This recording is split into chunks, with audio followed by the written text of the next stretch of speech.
లక్ష్మీనాథసమారంభాం నాదయామునమధ్యమాం అస్మదాచార్యపర్యంతం వందే గురుపరంపరాం. యో నిత్యమచ్యుతపదాంబుజయుగ్మరుక్మా వ్యామోహితస్తదితరాణి తృణాయ మేనే. అస్మద్గురోర్భగవతోస్య దయైకసింధు రామానుజస్య చరణౌ శరణం ప్రపద్యే. శ్రీమతే రామానుజాయ నమః. శ్రీమన్నారాయణ చరణౌ శరణం ప్రపద్యే. అందరికీ నమస్కారం అండి. మనము చక్కగా ఆచార్య వైభవంలో రామానుజ చరిత్రను తెలుసుకుంటున్నాము. చాలా దివ్యమైన కథను తెలుసుకున్నాం మనము. ఇంత యతిరాజుల యొక్క ప్రతిభ, పాటవాలు, ఎంత అంకిత భావము అన్నీ కూడా మనకు తెలిసిపోయినాయి. ఈ విధంగా అందరినీ ఆకట్టుకుంటూ అందరినీ చక్కగా ఉన్నతులుగా తీర్చిదిద్దుతూ సంస్కరిస్తూ ఎన్నో రకాలుగా మన జీవన విధానాన్ని మారుస్తూ ముందుకు సాగుతూ ఉన్నారు కదా. అయితే ఈ విధంగా ఢిల్లీ పాదుషా వాళ్ళ దగ్గర ఉన్న ఉత్సవ విగ్రహాలను తెచ్చి తిరునారాయణపురంలో వాటిని ఉంచి వైభవంగా అక్కడ అన్ని ఏర్పాట్లను చేయడం జరిగింది. అయితే మరి వీరు విగ్రహం తెచ్చుటలో చాలామంది ఎంతోమంది వీరికి సహాయంగా నిలబడ్డారు. వారిలో శిష్యులు, యతిరాజుల శిష్యులు, నిత్యులు, పంచమదాసులు ఉన్నారు కదా. వాళ్ళు చేయబట్టే కదా అసలు ఈ విగ్రహాన్ని వాళ్ళు ఇక్కడి వరకు తేగలిగిండ్రు, అక్కడ దాచబట్టే. అయితే ఈ విధంగా వాళ్ళు ఏమంటున్నారంటే యతిరాజులతోని, సరే అంతా తీసుకొచ్చినాము, తర్వాత రాజు వచ్చాడు, పాదుషా కూతురు వచ్చింది, అన్నీ జరిగిపోయినాయి కదా. మరి అయ్యా, మేము చెండాలరము, స్వామి మిమ్ములను మమ్ములను కాపాడి చల్లగా తిరిగి తీసుకువచ్చిండు, మనకు ఏ విధమైన ఇబ్బంది కాకుండా చక్కగా ఏమీ గొడవలు కాకుండా. మరి మాకును స్వామిని సేవించాలి అని ఉంటుంది కదా, మమ్ములను లోనికి రానియండి, మరి రావద్దంటారేమో, మేమెట్లు స్వామిని సేవించగలము అని విన్నవించుకున్నారట రామానుజులు. అప్పుడు అది విని, అవును, మీరు స్వామికి భక్తి ప్రపత్తులే కానీ కులగోత్రాలు జాతులు ముఖ్యం కానే కాదు. జన్మచే మ్లేచ్చులైన స్వామి నవాబు పుత్రికను స్వీకరించిండు కదా. ఇప్పుడు మనకు ప్రత్యక్షంగా కనిపిస్తూ ఉన్నది. నవాబు పుత్రికను మోక్షమిచ్చిండు, స్వీకరించాడు తను ఆమె కోరుకున్న విధంగా. మరి ఆళ్వార్లలో కూడా ఎంతోమంది పంచములు ఉన్నారు. వారి భక్తి ప్రపత్తులు ధర్మాచరణ అనేవే యోగ్యతనిస్తాయి కానీ కులము అనేది కాదు. మీరు స్వామి సేవ నిర్భయంగా చేసుకోవచ్చు. స్వామి తన భక్తులను ఎట్లు మరుస్తాడు, భక్తులను ఎప్పుడు మరవడు. ఈ కోవెల మీరే నిర్మించారు అని చెప్పారట. అప్పుడు వారు ఉత్సవ సమయాల్లో బలిపీఠం వరకు వెళ్ళి దర్శనం చేసుకుంటకు, కళ్యాణ తీర్థంలో స్నానం చేసుకోవడానికి చట్టబద్ధమైన వీలు కల్పించిండ్రట యతిరాజులు. అందరికీ కూడా వారు చాలా సంతోషపడ్డారట. తైలము, బియ్యము, ఉప్పు, పప్పు అన్నీ తెచ్చి చక్కగా అక్కడ సమర్పించుకొని పుష్కరిణి స్నానం చేసి స్వామిని దర్శించి తరించారట వాళ్ళందరూ కూడా ఆనందంగా. ఈ ఏర్పాట్లు రామానుజాజ్ఞ ఇప్పటికీ కూడా అక్కడ అమలు జరుగుతూ ఉంటుంది. ఆ రోజు రామానుజాచార్యులు ఏ విధంగా అయితే అక్కడ నియామకం చేసిండ్రో దాని పద్ధతిగానే ఇప్పటికీ అవే అమలు జరుగుతూ ఉంటాయి. ఇప్పుడు ఈరోజు మనం వెళ్ళినా కూడా వాటిని తెలుసుకోవచ్చు, చూడవచ్చు. అయితే ఇట్లా పంచములకు దర్శన భాగ్యాన్ని కల్పించిండ్రు. అంటే ఇక్కడ చూడండి, మనకు సమతామూర్తిగా పెట్టుకున్నాం. ఎందుకు పెట్టుకున్నాము అంటే ఇవే నిదర్శనాలు. చూడండి, ఒక నవాబు యొక్క నవాబు యొక్క కూతురు స్వామితోని స్వీకరించబడినప్పుడు మనము మనుషులుగా అలా ఉండకూడదు అని యతిరాజుల ఉద్దేశం అన్నమాట. మనకు భేదభావాలు మనుషుల్లో లేవు, మనుషుల ప్రవర్తన వల్ల కలుగుతూ ఉన్నాయి ఇక్కడ. అంతేగాని మనుషులు కులం వల్ల, వాళ్ళ జన్మ ఎత్తిన విధానం వల్ల కాదు. అందరూ సమానం. భగవంతునికి భక్తులు అయి ఉన్నప్పుడు భక్తులందరినీ కూడా భగవంతుడు ప్రేమిస్తాడు, రక్షిస్తాడు. కాబట్టి దాన్ని గమనించాలి అని యతిరాజులు ఇక్కడ మనకు చక్కగా ఉపదేశించారన్నమాట. అదేవిధంగా పాదుషా ఉన్నాడు కదా, ఆ పాదుషా పుత్రుడు యతిరాజుల అంటే వాళ్ళ కూతుర్ని తీసుకొని వచ్చాడు కదా, పాదుషా పంపిస్తే అప్పుడు ఇక్కడ జరగవలసినదంతా జరిగింది కాబట్టి ఇంకా నేను మళ్ళీ ఢిల్లీకి వెళ్తున్నాను అని చెప్పేసి యతిరాజుల దగ్గర సెలవు తీసుకొని నమస్కరించి వెళ్ళిండట. వెళ్ళి తన తండ్రితోని ఇక్కడ జరిగిన సర్వము విశేషాలన్నీ చెప్పిండట. అసలు అక్కడ పాదుషానే ఎంతో భక్తి కలిగి ఉన్నాడు. ఇప్పటికే మారిపోయిండు యతిరాజుల పట్ల. ఎందుకు అంటే స్వామిని సెల్వ పిల్ల రారా అనగానే వచ్చేసి స్వామి చంకలో కూర్చున్నాడు, వెళ్ళిపోయిండు అని. అటువంటి మహత్కరమైన సంఘటన చూసిన తర్వాత ఎవరైనా మారకుండా ఎలా ఉంటారండి? ఇక్కడ ఈ కుమారుడు వాళ్ళ కూతుర్ని తీసుకొని వచ్చిండు కదా, వచ్చినప్పుడు ఇక్కడ ఏమేం జరిగినాయి అసలు ఆ పాదుషాకు చెప్తూ ఉంటే, ఆహా, ఆ జగదీశ్వరుడే అల్లుడుగా లభించిండు, బిడ్డ ఎట్లు సుఖపడగోరినదో అట్లే జరుగుతుంది, ఆ అమ్మాయి కోరుకున్నట్టుగా జరుగుతుంది అని పాదుషా కూడా ఆనందపడ్డాడట. జగదీశ్వరుడే నాకు అల్లుడైండు అని. అట్లా మంచి పనిని సమర్థతతో నిర్వర్తించాడు అని ఆ కొడుకు, ఆ నవాబు యొక్క కొడుకు చాలా ప్రశంసించాడట, ఆ పుత్రుణ్ణి అభినందించాడట. అయితే మనసు నిలవలేదు. ఇవన్నీ చెప్పిన తర్వాత ఇంత గొప్పగా ఇంత బాగా జరిగిందా అక్కడ అని మనసు నిలవలేక వెంటనే తిరునారాయణపురం పోయిండట. అందరూ కలిసి పోయి అల్లుడిని కూతుర్ని ఆరాధనకై అక్కడ జరగడానికి విశేష కార్యక్రమాలన్నిటికీ చాలా ధనాన్ని ఇచ్చేసిండట. అక్కడ ఏది తక్కువగా ఉండకూడదు అని అట్లా ధనమిచ్చి యతిరాజులను దర్శించుకొని వారిని చాలా దైవంగా కీర్తించి వారి పాదములపై పడి శరణాగతి పొందినట.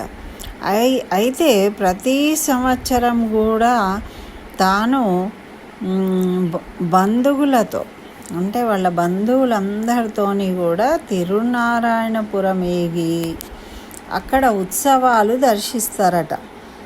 దర్శించిన తర్వాత ఆ స్వామి బీబీ నాంచారుతో వారికి దర్శనం ఇస్తాడట ప్రతిసారి కూడా. బీబీ నాంచారు అంటే ఎవరు? ఇప్పుడు ఈ రాజు యొక్క కూతురు, నవాబు యొక్క కూతురు కూడా ప్రతిష్ఠించబడింది కదా, వాళ్ళకి వివాహం జరిగింది కాబట్టి ఆమె కోరుకున్న విధంగా ప్రతి సంవత్సరం కూడా వివాహం జరిగినప్పటికీ వీళ్ళు బంధుమిత్ర సమేతంగా వచ్చి దర్శనం చేసుకుంటూ ఉంటారట. ఆ విధంగా పాదుషా నవాబుల కూడా మారిపోయిండు. ఎందుకు మారిపోయినరు అంటే సత్యము ఏదైనా నిలుస్తుంది ఎప్పుడైనా, కాబట్టి సత్యాన్ని ప్రతి వాళ్ళు కూడా ఆదరిస్తారు. అయితే ఈ విధంగా వీళ్ళు కూడా వెళ్ళిండ్రు, మళ్ళీ ఢిల్లీకి వెళ్ళిపోయిన తర్వాత ఏం జరిగింది అంటే, ఈ ఢిల్లీ నవాబుకు కబీరు అని జ్యేష్ఠ పుత్రుడు కూడా ఉన్నాడు. ఇంతకుముందు వచ్చిన పుత్రుడేమో చిన్నవాడు, ఆయనకు తెలిసింది. కూతురు ఏమో నారాయణ భక్తితోని ఆమె ఇక్కడికే వచ్చేసి లీనమైపోయింది.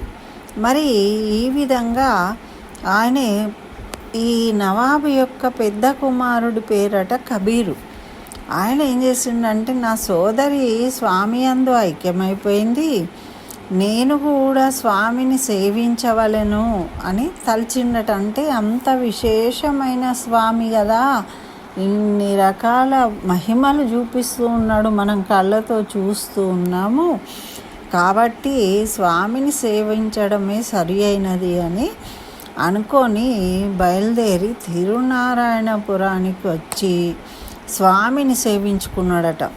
అట్లాగే సేవించుకున్న తర్వాత యతిరాజులకు నమస్కరించి ఏమన్నాడంటే, అయ్యా, మీరు మా పురానికి వచ్చినప్పటి నుండి మా స్వభావాలన్నీ మార్పు చెందినాయి. అంతకుముందు ఎంత కఠినాత్ములుగా ఉండేవాళ్ళు, ఇప్పుడు వాళ్ళు చక్కగా సాత్వికంగా ఉంటూ ఉన్నారన్నమాట. అయితే మా స్వభావాలన్నీ మారిపోయినాయి, భక్తి భావం ఏర్పడింది.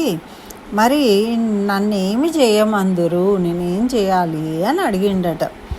చూడండి, గురువుల ఆజ్ఞ తీసుకుంటున్నాడు. ఆయన వేరే మతస్థుడు అయినప్పటికీ కూడా గురువుగా భావించి యతిరాజులను అడుగుతూ ఉన్నాడు. అప్పుడు సెలవియండి నాకు, మరి నా తక్షణ కర్తవ్యం ఏంటి అని కోరుకున్నాడట. అప్పుడు యతిరాజులు ఏమన్నారంటే, ఒక్కచోట ఒక్క స్వామిని సేవిస్తే సరిపోదు, ఈ భూమి వేద భూమి, స్వామి అచ్చారూపుడై ఎన్నో చోట్ల నెరిసి ఉన్నారు, చాలా చోట్ల ఇక్కడ దివ్య దేశాలు ఉన్నాయి, అటువంటి దివ్య దేశాలు 108 ఉన్నాయి. నువ్వేం చేయాలంటే అట్టి దివ్య దేశాలన్నీ కూడా దర్శించాలి అని చెప్పిండట. అప్పుడే నీకు నిజమైన భక్తి భావం ఏర్పడుతుంది. ఏదో ఒక్క దేవుణ్ణి చూసి అయిపోయింది అనుకోకూడదు అని సెలవిచ్చిండట. అయితే అప్పుడు ఆయన ఏమన్నాడు అంటే, మరి నేనేమో యవనుడను, అంటే తుర్కవాణ్ణి కదా, అక్కడ స్వామి దర్శనము రామాంజ కృప చేత మీరు ఉన్నారు కాబట్టి మాకు దర్శనం జరిగింది, మేము లోపలికి వచ్చాము. కానీ వేరే దివ్య దేశాలకు వెళ్ళినప్పుడు అక్కడ ఎట్లా సాధ్యమవుతుంది, వాళ్ళు మమ్మల్ని రానియకపోతే మాకు ఇబ్బంది కలుగుతుంది కదా, ఎలా దర్శనం చేసుకోవాలి అని కబీరుకు సందేహం కలిగి అడిగిండట. అడిగితే అప్పుడు యతిరాజులు ఏం చెప్పిండ్రంటే, ఇది రామానుజాజ్ఞ అని చెప్పు, నువ్వు ఎక్కడికి పోయినా కూడా నేను దర్శించుకోవడం అనేది రామానుజాజ్ఞ అని చెప్పమన్నాడట. అతడు అట్లనే ఇక చెప్పగానే చక్కగా బయలుదేరి వెళ్ళడము అయింది. నిరాటంకంగా దివ్య దేశాలన్నీ కూడా దర్శించుకున్నాడట. దర్శించుకొని శ్రీరంగానికి పోయిండట చివరకు. అప్పుడు శ్రీరంగం పోయి ఆ స్వామిని దర్శించాడు. ఇంకేముంది, స్వామి నిన్ను విడిచి నేను పోలేను, ఆ దివ్య మంగళ విగ్రహాన్ని ఒకసారి చూసిన తర్వాత ఎవరికైనా వదులుకోబుద్ధి అవుతుందా?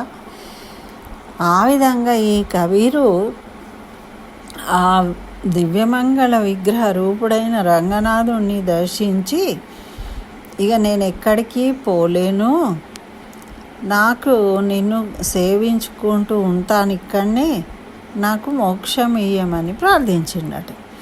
అప్పుడు శ్రీరంగనాథుడు ఏమన్నాడు అంటే, తాను యోగ్యులకు మాత్రమే మోక్షమిస్తాను నేను, అయితే జగన్నాథుడు ఉన్నాడు. ఆ జగన్నాథుడు ఇట్లా పతితులను ఉద్ధరించువాడై ఉన్నాడు. కాబట్టి నువ్వు నీలాచలంలో ఉన్న ఆ జగన్నాథుడిని ఆశ్రయించు అని చెప్పిండట. చెప్తే అప్పుడు సరే అన్నాడు. అట్లా అని ఆ జగన్నాథుడిని ఆశ్రయించిండట. జగన్నాథుడిని ఆశ్రయించి సన్నిధి ప్రసాదం మాత్రమే ఆహారంగా తినుకుంటూ ఉన్నాడు. అంటే గుడిలో వాళ్ళు ఆరగింపు చేసినాక ప్రసాదం ఇస్తారు అందరికీ. అట్లా ఇచ్చిన ప్రసాదాన్ని మాత్రమే తిని ఉండేవాడు. అంటే మళ్ళీ వేరే వంటలు చేసుకోవడము ఇట్లాంటివి ఏమీ చేసేవాడు కాదు. వేరే బయట పదార్థాలు ఏవి కూడా తినేవాడు కాదు. కేవలము స్వామి ప్రసాదాన్ని మాత్రమే తిని జీవించేవాడు అనమాట. అయితే స్వామి అతన్ని పరీక్షించాలనుకున్నాడట ఒకరోజు. మరి కబీరు భుజిస్తూ ఉంటే ఒక శునక రూపంలో వచ్చి ఆయన తినే ఆహారాన్ని లాక్కొని పోతూ ఉన్నాడట. పోతూ ఉంటే ఆయన ఏమనుకున్నాడట అంటే కబీరు, అతిథి ఎవరన్నా వస్తే వాళ్ళు విష్ణు స్వరూపులు, మరి స్వామియే వచ్చి ఉంటాడు. ఇప్పుడు కుక్క రూపంలో అయినా కూడా ఒక అతిథి వచ్చినట్టే మరి స్వామియే ఈ రూపంలో వచ్చి ఉండవచ్చు. రూపం ఏదైతే ఏంటిది, అతిథి అన్నప్పుడు విష్ణువుతో సమానం కాబట్టి పూజనీయుడు.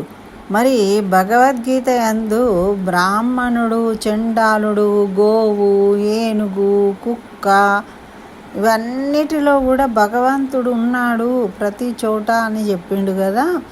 మరి కుక్కలో కూడా స్వామి ఉండి ఉండవచ్చు అని తలిచి ఏం చేసిండట అంటే పాత్రలో నెయ్యి తీసుకొని దాని వెనుక పోతూ ఉన్నాడట.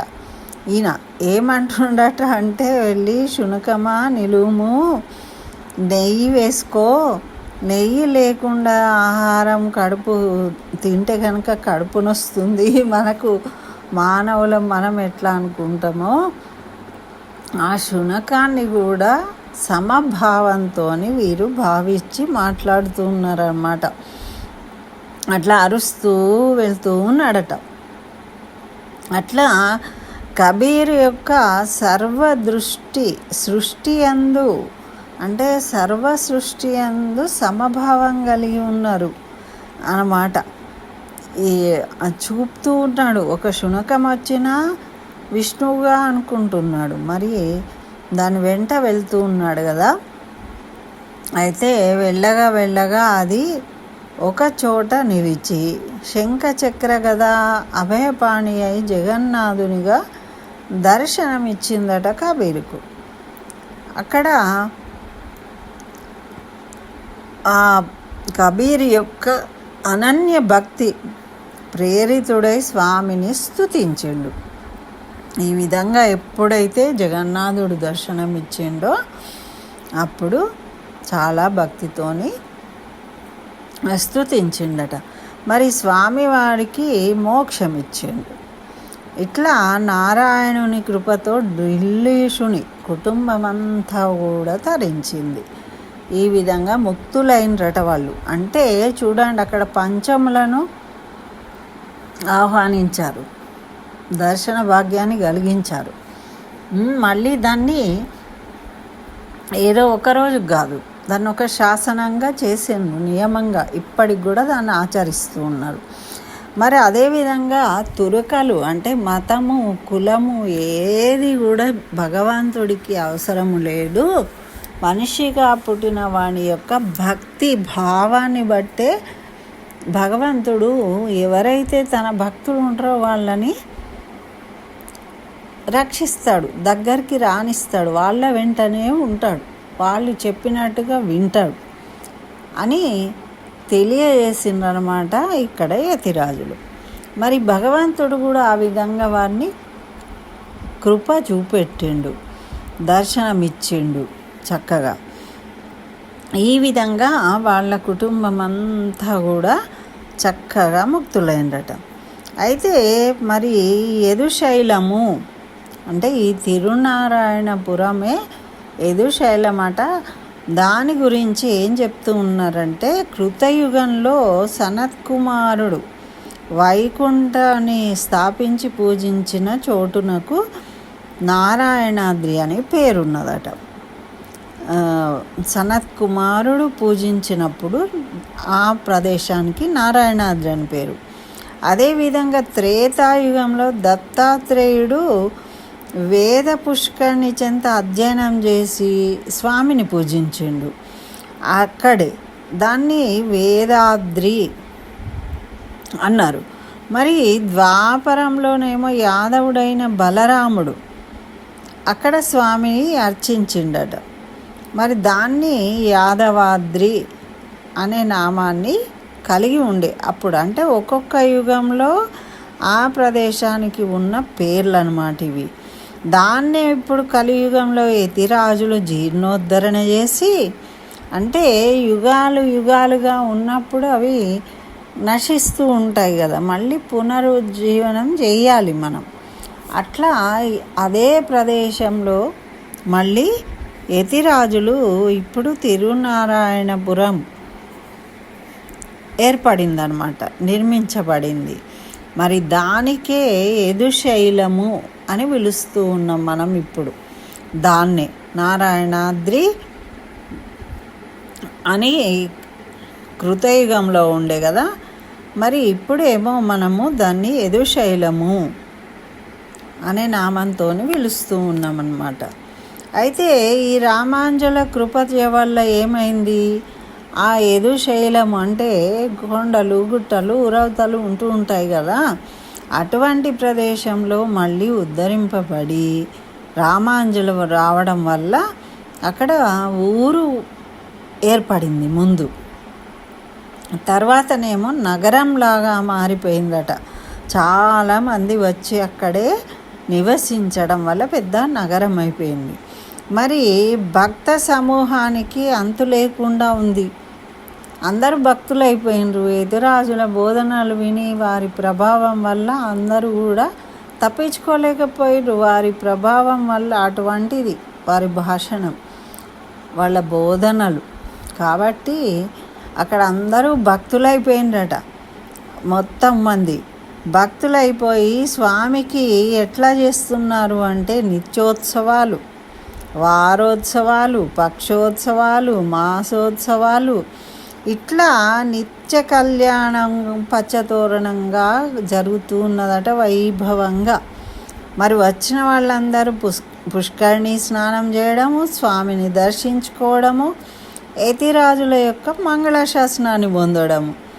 ఇట్లా మనుషులందరూ భక్తులై ప్రపన్నులైపోయి ముముక్షువులై ఉద్ధరింపబడి ఆత్మలు యదుశైలం నుండి డైరెక్ట్ వైకుంఠానికే పోతూ ఉన్నారట. మార్గము ఏర్పరచుకున్నారట. ఇక వీళ్ళందరూ భక్తులు అయిపోతున్నారు, ఇక్కడికి వచ్చి ముముక్షువులై వైకుంఠాన్ని చేరుతూ ఉన్నారట. అంటే మన తిరునారాయణపురము అంత గొప్పగా కలియుగ వైకుంఠంగా మారిపోయిందన్నమాట. అట్లా అక్కడ వైకుంఠంనకు మార్గం ఏర్పడింది కదా. మరి అక్కడ పద్మవనము అనే ఒక స్థలం ఉందట. అక్కడ నాస్తికులను, ప్రచ్ఛన్న బౌద్ధులు ఏమైనా అక్కడికి వచ్చి యతిరాజులతోని వాదన చేసేవాళ్ళట. అప్పుడు యతిరాజులు వాళ్ళందరినీ ఓడించిండట. ఓడించినప్పుడు ఓడిన వాళ్ళు శిష్యులుగా చేరుతారు. ఆ విధంగా వాళ్ళందరూ కూడా చక్కగా యతిరాజులకు శిష్యులు అయిపోయిండ్రు. ఇప్పుడు అక్కడ ఎవ్వరు కూడా వేరే వాళ్ళు లేరు. అందరూ యతిరాజుల శిష్యులు మాత్రమే ఉన్నారట. అందరూ శిష్యులు అయిపోయిండ్రు. అట్లా యదుశైలము పునరుద్ధరించబడింది. తర్వాత అందరూ కూడా అంటే ఇక్కడ శ్రీరంగం కన్నా కూడా ఎంతో వైభవంగా అక్కడ తిరునారాయణపురము చక్కగా అక్కడ ఉత్సవాలతోని భక్తులతోని అక్కడ మొత్తం మారిపోయిందట. అంత ఆనందంగా ఉందట. మరి శ్రీరంగమేమో అనాదిగా జరుగుతూ ఉంది అక్కడ.